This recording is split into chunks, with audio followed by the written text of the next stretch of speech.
Bueno, vamos a hacer el repaso de lo que corresponde a la clase número 4, creo, sí, o 5, eh, que es el tópico de la sinapsis, ¿ya? Y por supuesto los capítulos que entran para revisar esto y contestar las preguntas que están al final del PDF. Algo que ustedes ya conocían un poco del colegio, que está este famoso terminal sináptico, que es donde se liberan neurotransmisores que están guardados, empaquetados en vesículas, en la parte presináptica, que puede ser un terminal presináptico como el que muestra la figura. Entonces ahí tenemos un actor principal, la vesícula sináptica. Eh, y el punto de contacto habitual de un terminal presináptico en la neurona que les sigue, que es la neurona postsináptica, se llama, habitualmente eso ocurre a nivel del árbol dendrítico de las neuronas, o en algunos casos en el soma, pero la mayoría de las veces, al menos en el sistema nervioso central, ocurre en las espinas dendríticas, que son unas estructuras que están en el llamado árbol dendrítico de la neurona, de los cuales nosotros vamos a hablar en extenso en las siguientes clases. Aquí solo las vamos a mencionar.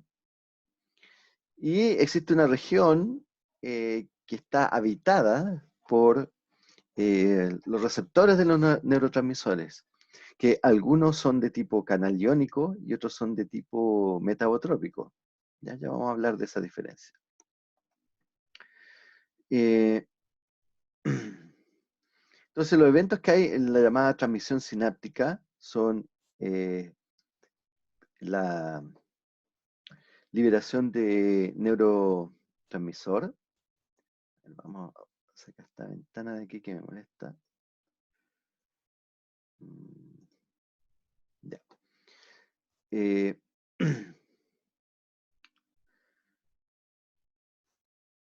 ya. Entonces, los eventos que ocurren en la transmisión sináptica es que el potencial de acción que vimos en la clase anterior llega finalmente a través de esta propagación por los canales de sodio y voltaje dependiente, llega al terminal presináptico. Y ahí existe un tipo distinto de canal, ¿ya? Que se llaman los canales de calcio dependientes de voltaje, que son toda una familia de canales de calcio, y que son canales que en condiciones de potencial de reposo están cerrados, ¿ya? Que conducen el ion calcio. Tiene una estructura, como ustedes pueden ver, bastante complicada. También se menciona en la clase asincrónica que hay familias de canales, ¿ya? Que depende de su estructura molecular, como los denominamos. De aquí al costado izquierdo están como las familias. Uno dice canales de calcio de tipo L, de tipo P, tipo N, tipo R, tipo T. Y la gente que trabaja en el mundo de los canales iónicos, que habitualmente se llaman los biofísicos, saben de qué nos estamos refiriendo, porque cada tipo de canal tiene una configuración especial. Varían en la, en la composición de sus unidades, y eso le da propiedades distintas, por ejemplo, distintos tipos de sensibilidades o de tiempos de apertura o de conductancia, que es decir, la cantidad de iones que pueden entrar por unidad de tiempo del canal, ¿ya? Entonces, existe en la naturaleza ese montón de canales de calcio y voltaje dependientes. Y hay ciertas unidades que son estables, como la unidad alfa 1, como se muestra acá que está en celeste, que es la que forma el poro que conduce el canal, ¿no?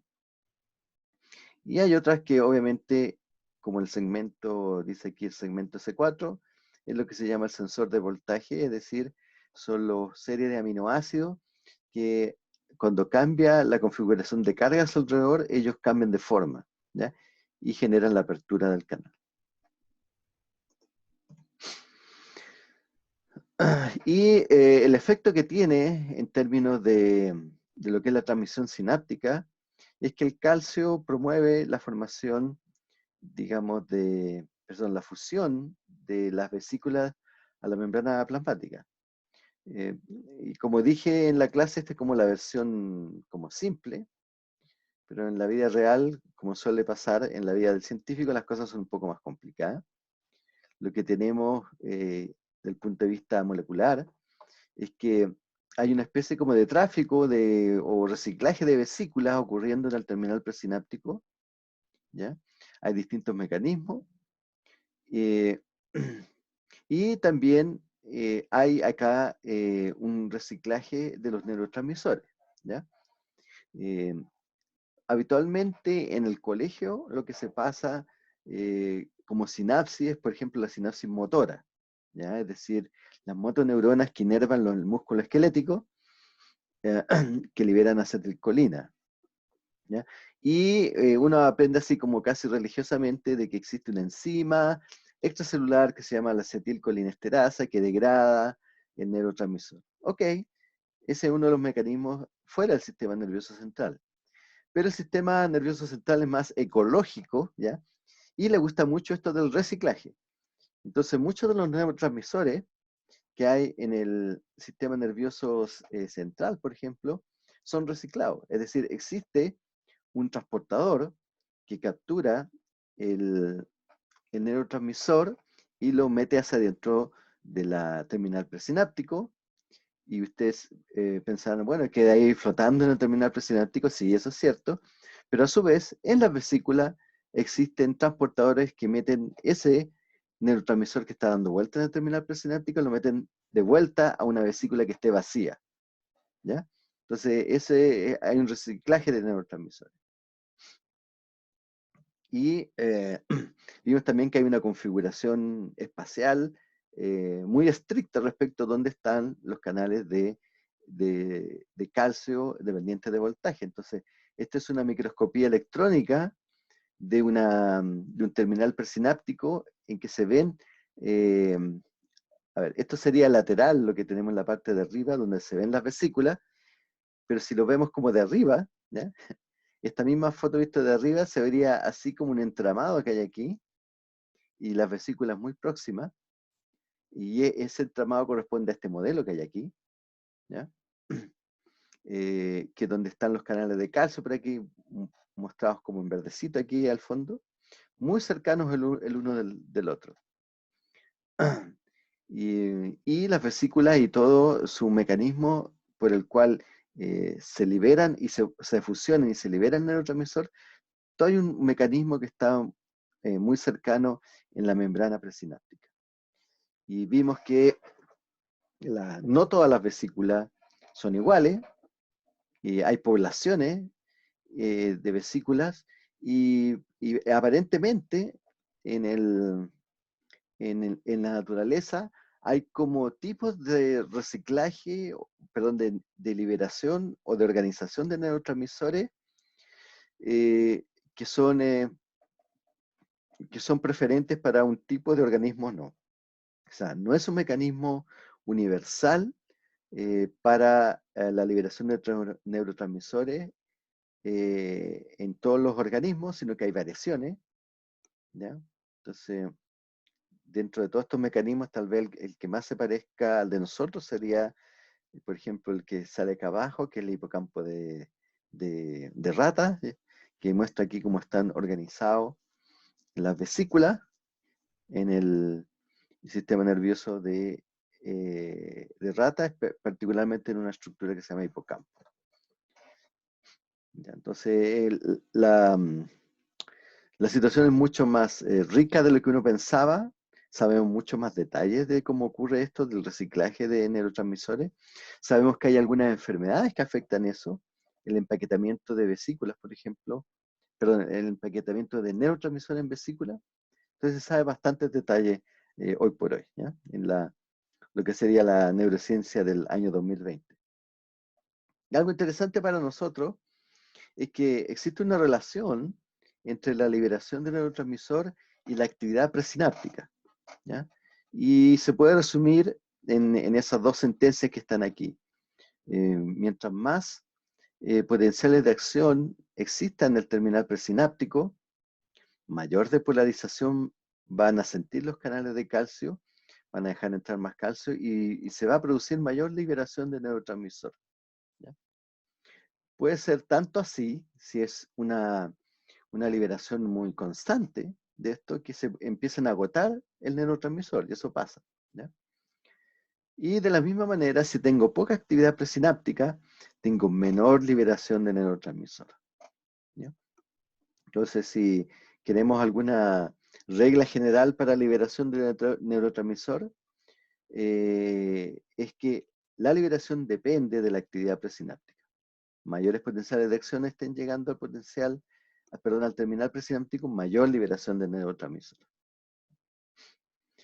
Y los neurotransmisores es una historia aparte que iremos abordando gradualmente en este curso, porque de cada neurotransmisor yo podría hacer una clase. Y si los queremos como agrupar en familia, están neurotransmisores que son derivados de aminoácidos monoaminérgicos, son las monoaminas, y aquí hay una familia: serotonina, histamina, dopamina, epinefrina, norepinefrina, ¿ya? Y muchos de ellos están involucrados, y los vamos a ver en las clases siguientes, en regulaciones de estados emocionales, por ejemplo, o de la atención, o son muy importantes en el sistema nervioso central para la cognición, ya los procesos cognitivos, porque son reguladores. Otros neurotransmisores son los de tipo opioides también, y los colinérgicos muy presentes en el sistema nervioso periférico, como lo mencionamos hace un rato, y claro, y otros como las endorfinas, que tienen que ver con la modulación del dolor. Eh, Existen, para cada uno de esos neurotransmisores existe un receptor, ¿ya? Y no todos los receptores son iguales, ¿ya? Entonces, por ejemplo, si quisiéramos hacer una división así súper gruesa de los tipos de receptores de neurotransmisores, tenemos unos que ya vimos cuando vimos canales iónicos, que son los receptores de tipo ionotrópicos, que tienen un sitio de unión o varios sitios de unión al neurotransmisor, y una vez que se unen al neurotransmisor, se abre un canal, o sea, se abre un poro del canal y conduce el ion para el cual es específico, y de esto hay varios, ¿ya? Es muy común en el sistema nervioso central, por ejemplo, los receptores de tipo AMPA, que son para glutamato, que es el principal neurotransmisor que está en el sistema nervioso central. Y el otro tipo de neurotransmisor son los de tipo metabotrópicos, es decir, como ustedes vieron en biología celular, a lo que se llaman cascadas de mensajeros secundarios, o cascadas metabólicas, perdón, y muchas de ellas se activan a través de receptores del tipo metabotrópicos. Un receptor metabotrópico es aquel que se une a un ligando, ¿ya?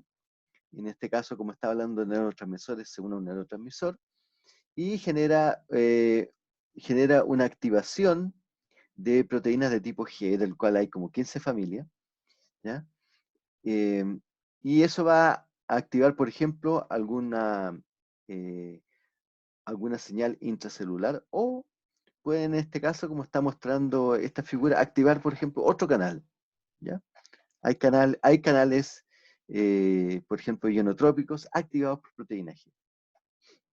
Entonces tenemos mucha diversidad y uno puede, digamos, gastarse la vida como científico estudiando alguna de estas cascadas metabólicas.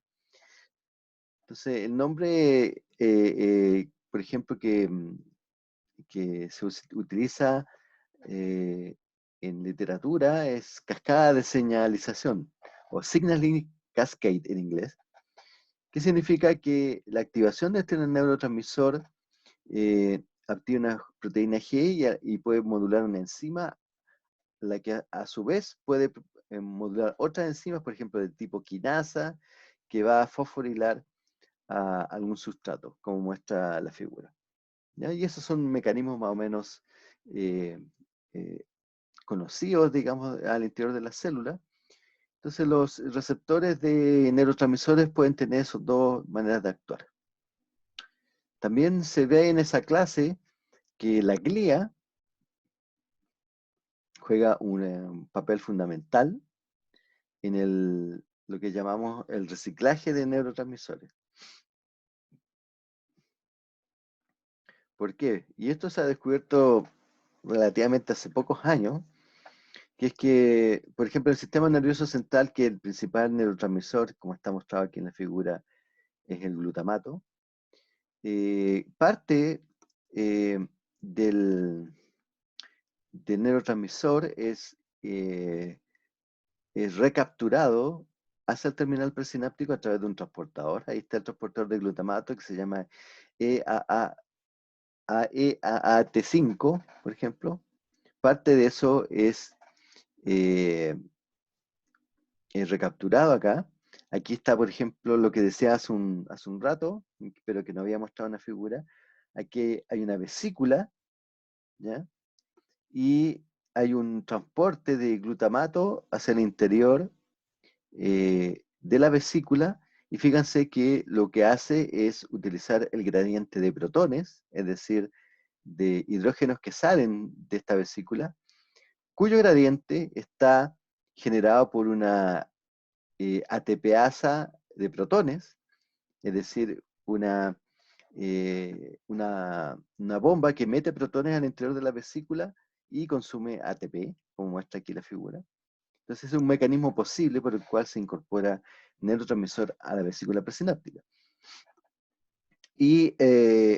Pero inmediatamente al lado de esta sinapsis, como yo les mencioné en algún instante, las neuronas no están así como flotando en el espacio, sino que están rodeados de células gliales, de las cuales hay una gran diversidad, y algunas de ellas lo que tienen son transportadores de glutamato, capturan parte de este glutamato que queda dando vuelta ahí en el espacio sináptico, con estos dos tipos de, de transportadores, y lo incorporan acá, y hay una enzima que lo transforma en el aminoácido glutamina, y la glutamina puede ser transportada por otros transportadores hacia afuera al espacio extracelular, y también incorporado de vuelta como un precursor en la síntesis del glutamato, porque hay otras enzimas aquí en el terminal presináptico que están sintetizando el glutamato.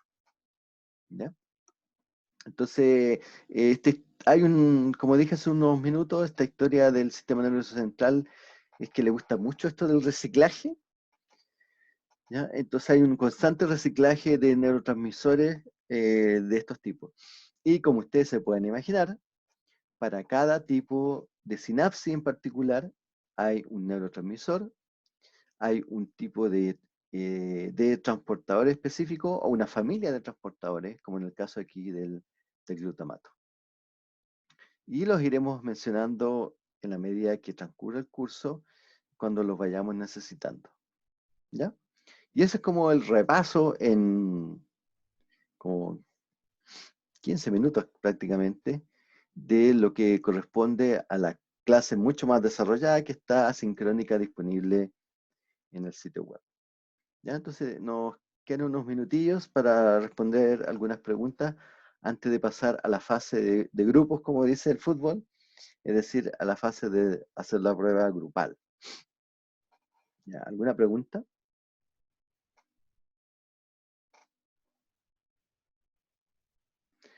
Victoria Pinto, dígame. Profe, que ¿cuándo va a subir el material de PPT de esta clase al Moodle? Nunca. Yo no subo PPTs. O sea, pero para las preguntas y esas cosas que suele dejar al final. Ah, hoy día, Ah, ya, gracias.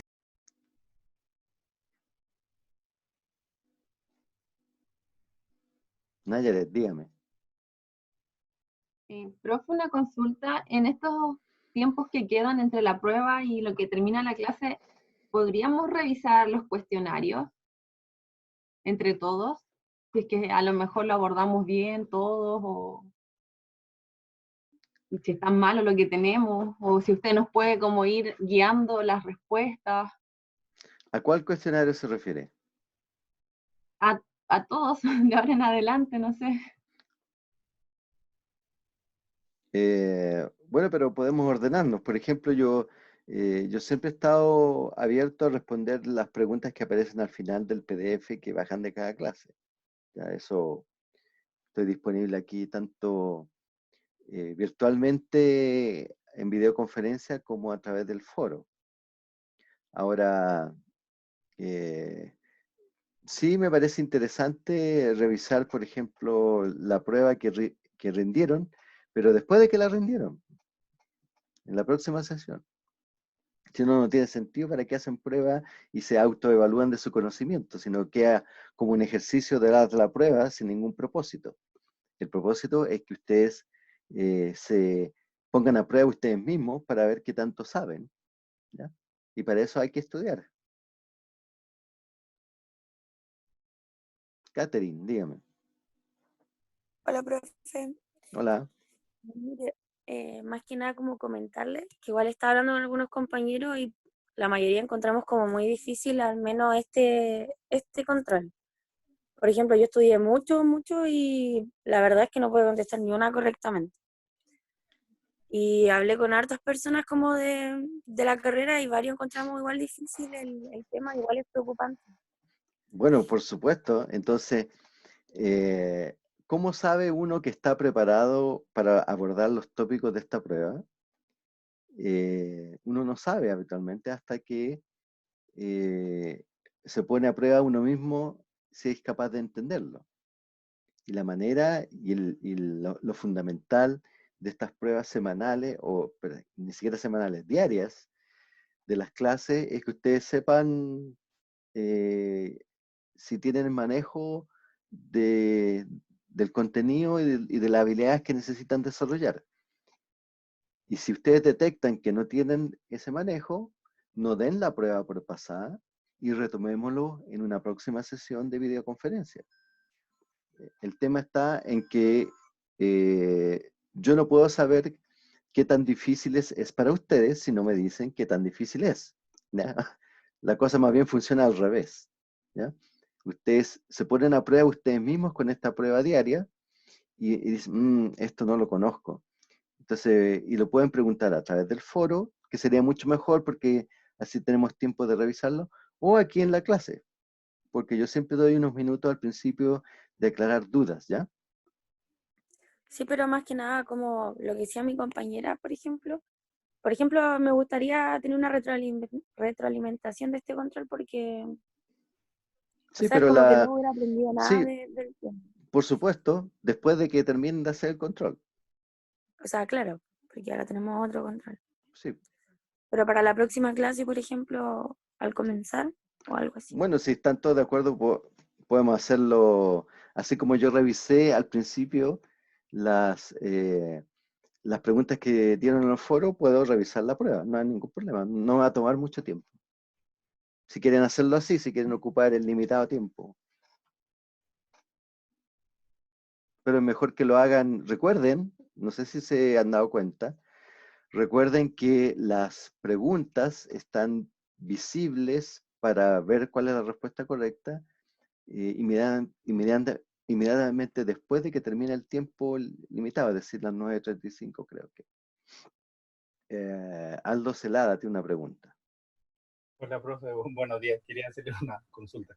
Eh, bueno, es que respecto al tema de las preguntas, eh, yo me guié por lo que la otra vez me dijo, bueno, nos dijo a todos que iba a tomar las preguntas más que nada en español, que había tenido como un interfaz con un alumno, parece, me acuerdo, y había una pregunta que yo sabía que era la correcta, pero como decía PNS no la puse. ¿Esa se podría considerar de alguna forma o reformular, no sé, en algún futuro las preguntas? Porque yo la conozco por SNP, que es Sistema Nervioso Periférico, pero en la pregunta salía PNS.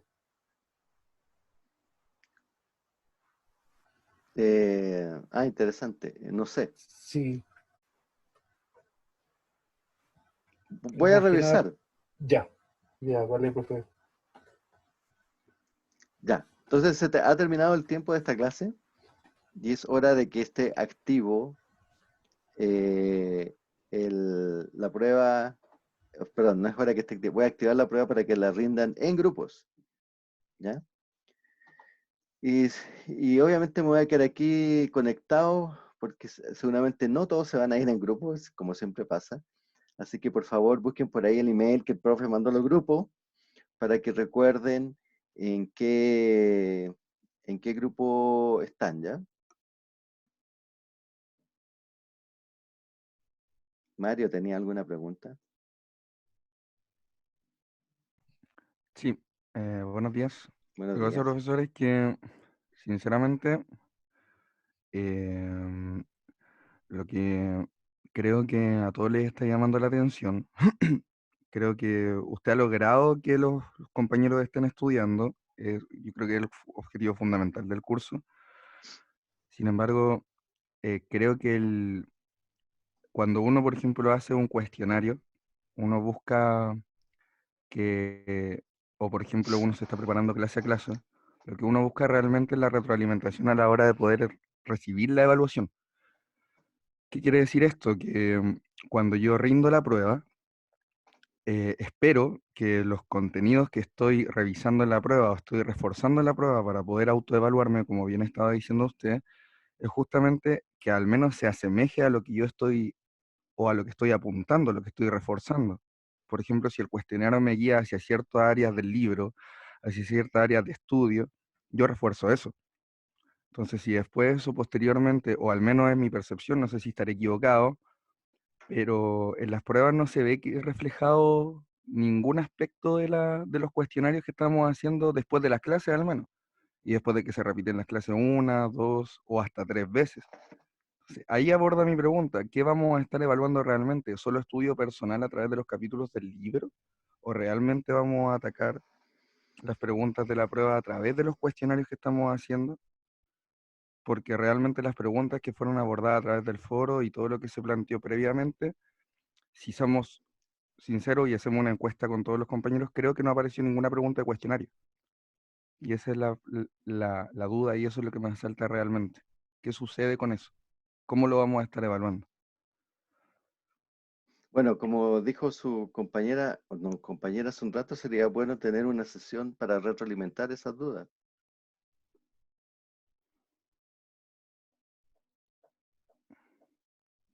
¿Esa es la respuesta? Sí, es una respuesta. No, lo que pasa es que creo que plantea una problemática mucho más profunda como para responder eso, creo. Ya, su problemática se llama diseño instruccional. Ya, ese es el nombre que tiene. Creo que estamos de acuerdo, sí. No, no es de acuerdo, así se llama. Eh, Es una cosa de sí, percepción. pero bueno, rescatemos las cosas que son relevantes para ustedes como estudiantes. Sí, es importante tener retroalimentación. Y las preguntas están diseñadas en base al estudio del libro. Ahora, lo que ustedes cuestionan son los énfasis, ¿ya? Los énfasis puestos tanto en la sesión presencial como en la sesión de recapitulación. Ahora, eso es bastante discutible porque, por ejemplo, en la pregunta de hoy día había que calcular el potencial de membrana, perdón, el potencial de equilibrio respecto a unión, y eso se vio en la clase. Sí, estamos ¿Cierto? totalmente de acuerdo, sí, ningún problema, pero Y hay eso el hay otras 25%, preguntas, por ejemplo, no de esta prueba, sino que la anterior, que apareció una cascada metabólica respecto a la osmosis del agua. Eso es conocimiento de biología celular, ¿ya? Y se sacaba con su conocimiento de biología celular, que es un requisito de este curso. Pero, insisto, y si ustedes necesitan retroalimentación después de cada prueba, no hay ningún problema. Además, recuerden que todavía no sabemos cómo vamos a hacer las evaluaciones de este curso porque no ha llegado la instrucción. La instrucción que tenemos, la única que tenemos es que las pruebas globales se van a hacer presenciales cuando volvamos. Y eso debería, yo creo que a esta altura, quedar muy claro dentro de las próximas 2 semanas. Así que si necesitas más retroalimentación, no hay ningún problema.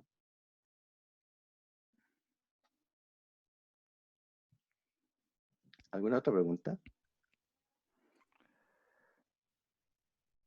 Yo, profe. Catherine, dígame. Es que yo creo que lo que más le preocupa, bueno, en verdad a todos, es que, por ejemplo, si no llegáramos a volver a clase, estos serían como el reflejo de nuestras notas.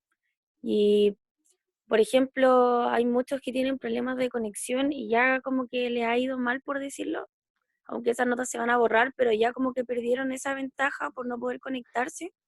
Y a otros, por ejemplo, aunque estudian, les está yendo mal. Entonces, por eso yo creo que va más que nada la preocupación de todo. Sí, mira, me parece válida vuestra inquietud al respecto, pero recuerden que el profesor aquí no está, su objetivo no es jodérselos, ¿ya? No es que les vaya mal, sino que hacer lo mejor posible para vuestro aprendizaje. Ahora, eh, yo creo que lo discutí en algún instante, qué va a pasar en términos de las evaluaciones. Si nos quedamos online, voy a tener que inventar otro tipo de evaluaciones, ¿ya? Entonces, otra cosa que yo pensaba hacer era pruebas semanales, pero de 2 clases, pero para la casa, ¿ya? Por ejemplo, ese otro tipo de evaluación. Y algunas pruebas globales como de desarrollo, ¿ya? Pero también para la casa, porque no podemos utilizar mucho estas sesiones, y eso más o menos. Pero aquí,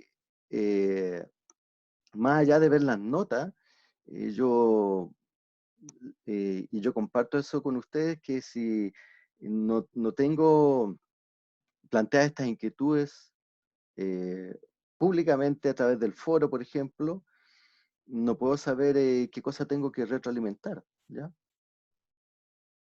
Y también hay una responsabilidad de ustedes, o sea, tienen que estudiar, qué sé yo, y si a pesar de estudiar les va mal, significa que hay algo malo tanto en el estudio como que no están aprovechando estas sesiones, ¿ya?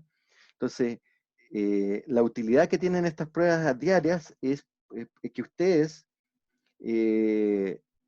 ponderen qué tanto saben o no para resolver una cierta situación. Ahora, es natural en ustedes jóvenes que se angustien por las calificaciones, pero yo ya dije, vamos a tomar la mejor decisión, que en esta época que es totalmente anormal, ustedes puedan tener buenas calificaciones. Pero la ventaja que tiene es de que tengan pruebas diarias, digamos, de estas clases, que pueden saber qué tanto saben. Y si tienen dudas, la podemos replantear. Ahora me parece súper buena la sugerencia de que en una próxima sesión revisemos, repasemos, porque yo tengo la estadística de eso, de fueron las preguntas más difíciles, por ejemplo. ¿Ya? Entonces yo estoy abierto a eso, pero si no hay retroalimentación de parte de ustedes, yo no tengo cómo enterarme.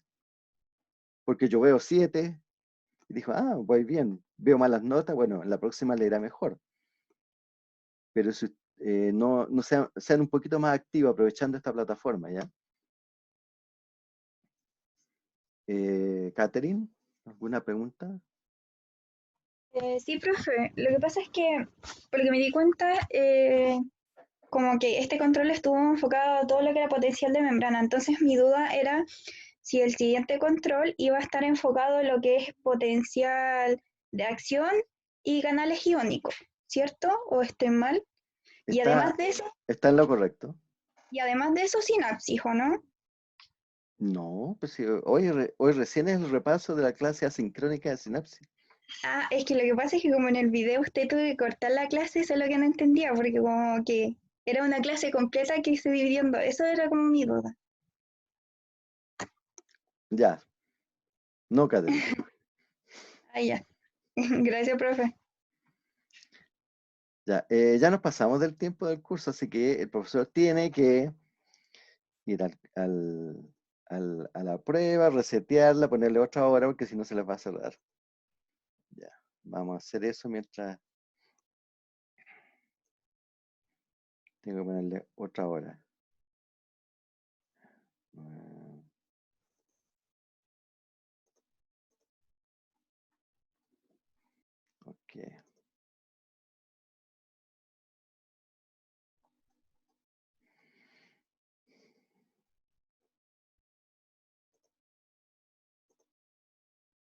Muy bien, ahora los voy a tirar a trabajar en grupo y ya está activa la prueba. Recuerden apretar el botón de recargar o refrescar el navegador, ¿ya?